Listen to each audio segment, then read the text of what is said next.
Let's take a look through the morning's newspapers. We've got the editor of Birmingham Live and the Birmingham Mail, Graham Brown, and the writer, Benedict Spence. All right, guys, let's get straight into this then. We'll go to the front page of the Daily Mail to start with, I think. And we'll start off with you, Benedict, if that is all right. And just tell us about the reporting here on the front of the Mail about petrol pricing.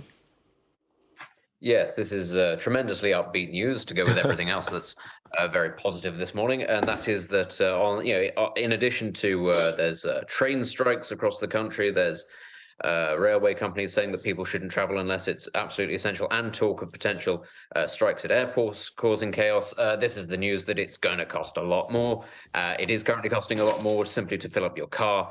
And obviously, the Mail is leading on the line that it's going to make Christmas a lot more difficult. But the RAC say that the average cost of filling up on diesel is about just under £15 more expensive than it was last year, and that petrol is about £4. But the key thing here is that it's about petrol is about 7 pence more than it was this time last year per litre, and the RAC say that it should be 15 pence less. And the reason why this is the major supermarkets, the four major supermarkets in this country, where you can often go and fill up as you do your groceries. They are refusing to pass on drops in the average cost, the wholesale price of fuel, which are being seen at smaller independent petrol stations. So if you go to an independent one, you're more likely to save money than if you go to a supermarket.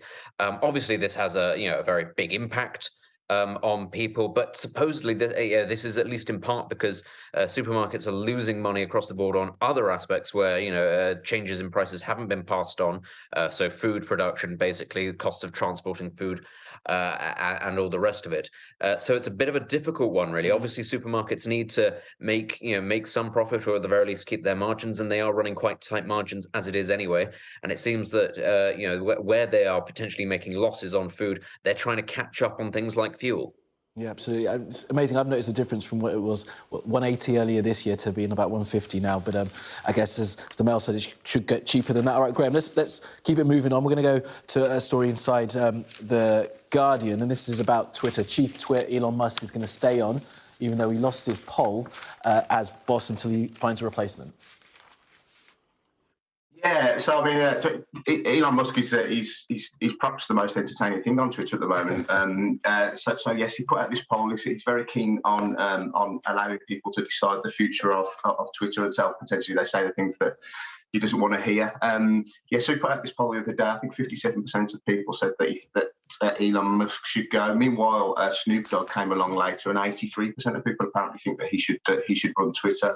It appears like he's now relenting on his love of democracy, and he's potentially going to continue to run Twitter. And I don't know whether that's good news for Twitter, but it's good news for the entertainment of people watching it. It certainly is entertaining. I wonder how strong that love of democracy was in the first place. Let's keep moving on, Benedict, and we're going to go to this one, which I hopefully it's going to make us smile a little bit. This is the Education Secretary, Gillian Keegan, who was filmed on this very channel wearing a Rolex, and now she's hit back at what she's calling inverted snobs. Yeah, I was a bit sort of surprised by this. Everybody, very eagle-eyed viewers seeing how much somebody's watch cost. Look, I mean, we all understand why this sort of thing would make the papers. Sort of cost of living crisis. Everybody's going to sort of leap to look at how much it is the government ministers are spending. But it does seem a little unfair to jump on somebody for something that could have been purchased at any time. Potentially could have been inherited. I don't know what the situation is for Ms. Keegan. I don't have a £10,000 watch. I'd feel very upset if people criticised me if I had a £10,000 watch and I felt that I'd worked very hard for it. People should go get the bag. It's very important to be able to tell time if you're a minister. Sometimes you don't have your phone. You always need a backup. And okay, if it's going to cost you £10,000, that seems a little pricey. But if that is what you choose to spend your money on, well, fair enough. It's a bit expensive. Do that. Yeah, and it seems better than spending it on petrol. Put it that way. Yeah, as someone who just got a new watch, I do like looking at my wrist and seeing the time rather than looking at my phone. And there's a great little pulled out quote here in the Mail, Graham, that says, "Opened many doors for me." I mean, if the watch is opening doors, that is a really cool watch.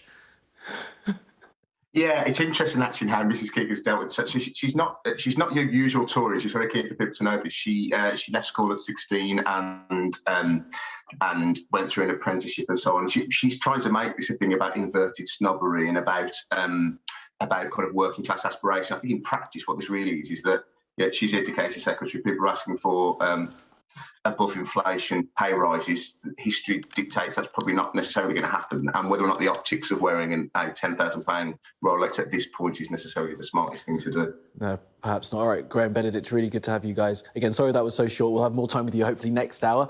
Thank you very much. Speak to you again soon.